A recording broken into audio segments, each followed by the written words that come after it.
कि डिपार्टमेंट्स नहीं खेलेंगे या डिपार्टमेंट्स ख़त्म हो जाएंगे। पाकिस्तान के फ़ुटबॉल में एक तारीखी और सुनहरा मौका है हमारे क्लब्स को प्रोग्रेस करने का। पाकिस्तान का एक क्लब हैज़ बिन इनवाइटेड इसमें हिस्सा लेने के लिए। डिपार्टमेंट्स के पास ये ऑप्शन है कि अपने आप को एक क्लब स्ट्रक्चर में कन्वर्ट करें।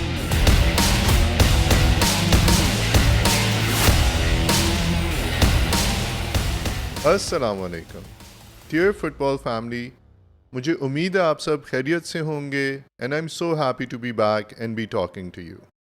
सो आज हमारा टॉपिक जो है वो थोड़ा सा डिफरेंट है। वो है सैफ क्लब चैम्पियनशिप के बारे में, जो साउथ एशिया फुटबॉल फेडरेशन है। ये पाकिस्तान के फ़ुटबॉल में एक तारीखी और सुनहरा मौका है हमारे क्लब्स को प्रोग्रेस करने का। So let's get started. So सबसे पहले जो साउथ एशियन फुटबॉल फेडरेशन है, Pakistan South Asian football federation का फाउंडिंग मेंबर भी है। और अब जब के सैफ ये क्लब चैम्पियनशिप ऑर्गेनाइज करने जा रहा है, तो मुझे बहुत ज़्यादा खुशी है ये बताते हुए कि पाकिस्तान का एक क्लब हैज़ बिन इनवाइटेड इसमें हिस्सा लेने के लिए।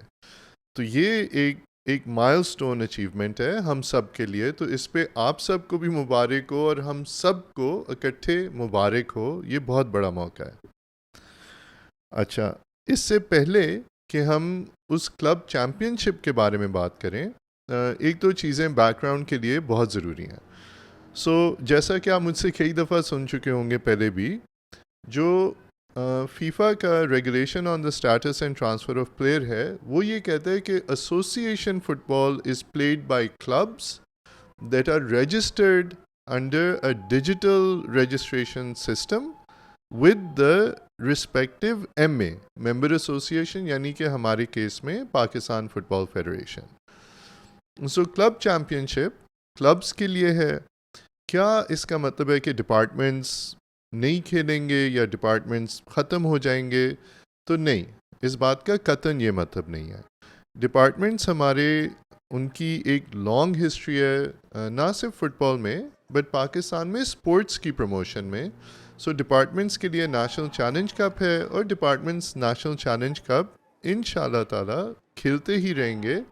एंड साथ साथ डिपार्टमेंट्स के पास ये ऑप्शन है कि अपने आप को एक क्लब स्ट्रक्चर में कन्वर्ट करें। क्लब लाइसेंसिंग रेगुलेशंस हैं, सबके पास मौजूद हैं, फीफा एएफसी की वेबसाइट पे हैं। क्लब्स बनाना डिपार्टमेंट्स के लिए वो उन क्लब लाइसेंसिंग रेगुलेशन के तहत हो सकता है। इन द मीन टाइम ये जो क्लब चैम्पियनशिप है ये क्लब्स खेलेंगे। अच्छा, हम पहले भी चंद दफ़ा ये बात कर चुके हैं कि जो हमारा कंपटीशन फ्रेमवर्क है उसको समझना ज़रूरी है। तो उसके 3 मेजर कंपोनेंट्स हैं आज की तारीख में। कंपोनेंट नंबर 1 उसका है नेशनल चैलेंज कप, जो कि तमाम डिपार्टमेंट्स खेल रहे हैं। सेकंड उसका कंपोनेंट है क्लब पिरामिड स्ट्रक्चर, यानी क्लब्स नीचे से खेलते आएंगे और पिरामिड के थ्रू जो टॉप टियर होगी क्लब्स की, वो आपका प्रीमियर लीग बन जाएगी। और तीसरा है एक PSL स्टाइल कंपटीशन जो इंशाल्लाह ताला नियर फ्यूचर में लॉन्च हो जाएगा। This is the competition framework. तो अब हम आते हैं टू टुडे। ये तो हम फ्यूचर की बात कर रहे थे, बट आज के दिन में हमारे पास क्या है। क्लब चैम्पियनशिप में कौन सा क्लब हिस्सा लेगा, ये अगला सवाल है। एंड इस सवाल का जवाब हम सिर्फ और सिर्फ स्पोर्टिंग मेरिट की बेसिस पे दे सकते हैं, क्योंकि कोई रैंडमली हम अपनी मर्ज़ी का क्लब नहीं चुन सकते। मैं ये नहीं कह सकता कि यार मैं क्लब को जानता हूँ बहुत अच्छा, उसको भेज देते हैं। तो वो स्पोर्टिंग मेरिट नहीं है, वो कंपटीशन के स्पिरिट के ख़िलाफ़ है।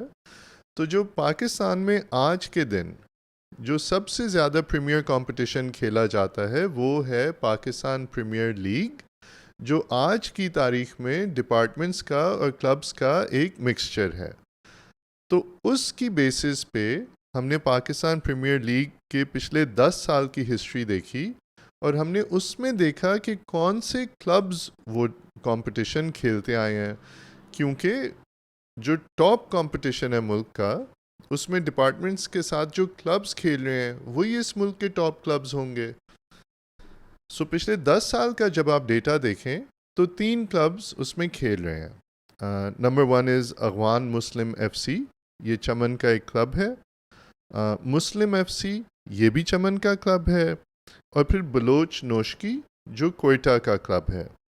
अब मेरे पास इनकी एग्जैक्ट डेट्स नहीं है, लेकिन जहाँ तक मैंने किसी से पूछा, उन्होंने मुझे बताया कि अगवान मुस्लिम FC चमन वाला 1956 में इस्टेब्लिश हुआ था।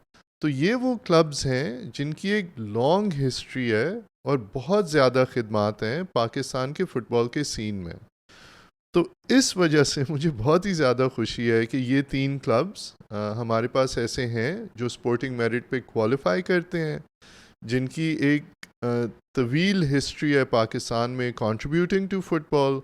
और मैं इन तीनों क्लब्स को मतलब दिल से मुबारकबाद पेश करता हूँ कि इतनी बड़ी अपॉर्चुनिटी उनको मिल रही है। सो मुबारकबाद के साथ साथ अब ये 3 क्लब्स हैं, तो इनमें से सबसे बेहतर क्लब कैसे चूज़ किया जाएगा?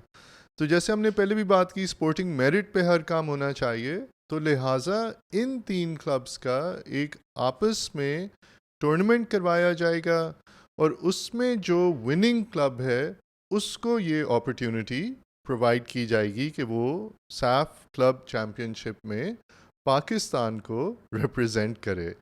इंशाल्लाह ताला मुझे उम्मीद है कि तीनों में से जो भी जीतेगा they will perform very well, इंशाल्लाह ताला। सो नाउ साफ क्लब चैम्पियनशिप कुछ सालों से प्लान हो रही है।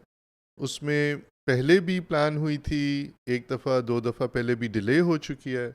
बट मुझे उम्मीद है कि अब उस स्टेज पे है कि उसके रूल्स, उसके रेगुलेशंस, उसकी जो कंपटीशन के रूल्स हैं वो सारे अगले साल के शुरू में हमें मिल भी जाएंगे और उधर से पता चलेगा कि किस मुल्क से कितने क्लब्स हैं। जो इनिशियल कॉन्फर्मेशन है वो ये है कि 8 क्लब खेल रहे होंगे, जिनमें से एक क्लब पाकिस्तान का होगा। So with all of this, एक सवाल कई लोगों ने पूछा है और वो ये है कि 4 मिलियन रुपीस का बैंक ड्राफ्ट क्यों? ओके, सो क्लब चैम्पियनशिप जो है उसमें एक क्लब हिस्सा लेता है और फिर अपने एक्सपेंसेस, अपना ट्रैवल, अपना रहन सहन इंटरनेशनली, वो सारा क्लब की अपनी जिम्मेदारी है। इसके साथ साथ अगर हम एक क्लब को कंफर्म करते हैं और नहीं जाते तो पाकिस्तान फुटबॉल फेडरेशन ना सिर्फ हैवी फाइन्स फेस करता है, बल्कि ये बहुत कंट्री के इमेज के लिए नुकसानदेह होता है। तो ये जो 4 मिलियन का बैंक ड्राफ्ट है, जो सिक्योरिटी डिपॉजिट है, सिक्योरिटी डिपॉजिट महज ये है कि इंशाल्लाह ताला जब हमारा क्लब जाएगा, पार्टिसिपेट करेगा, खेलेगा और वापस आएगा, तो वो बैंक ड्राफ्ट उनको वापस दे दिया जाएगा। और ये एक तरीका है कि आप इंश्योर कर सकते हैं कि वो क्लब अपनी फाइनेंशियल ऑब्लिगेशंस को पूरी तरह से समझें और उसको ओन करें कि जी ये हमारी ज़िम्मेदारी है। बाकी जिस हद तक पाकिस्तान फुटबॉल फेडरेशन और साफ जब अपने रूल्स निकालेगा कंपटीशन के और ब्रॉडकास्ट की डिटेल्स जब हमें मिलेंगी, तो मुझे उम्मीद है कि बहुत हद तक क्लब को इन एवेन्यूज़ के थ्रू सपोर्ट मिल जाएगी इस कंपटीशन में हिस्सा लेने की। सो वंस अगेन मैं समझता हूँ कि ये क्लब्स के लिए एक बहुत फॉरवर्ड लुकिंग स्टेप है। मुझे बहुत खुशी है कि हमारे 3 क्लब्स में से कोई एक हमें ज़रूर रिप्रेजेंट करेगा। मुझे बहुत खुशी है कि डिपार्टमेंट्स के लिए हमारे पास नेशनल चैलेंज कप है और डिपार्टमेंट्स नेशनल चैलेंज कप खेलते रहेंगे। मुझे बहुत खुशी है कि डिपार्टमेंट्स के पास एक अपॉर्चुनिटी है वक्त के साथ साथ क्लब लाइसेंसिंग को फॉलो करते हुए अपने आप को क्लब्स में कन्वर्ट करने की, और हम हर तरह से हर फुटबॉल खेलने वाली एंटिटी को सपोर्ट और फैसिलिटेट करना चाहते हैं। तो वंस अगेन तीनों क्लब्स को बहुत मुबारक हो। पाकिस्तान जिंदाबाद।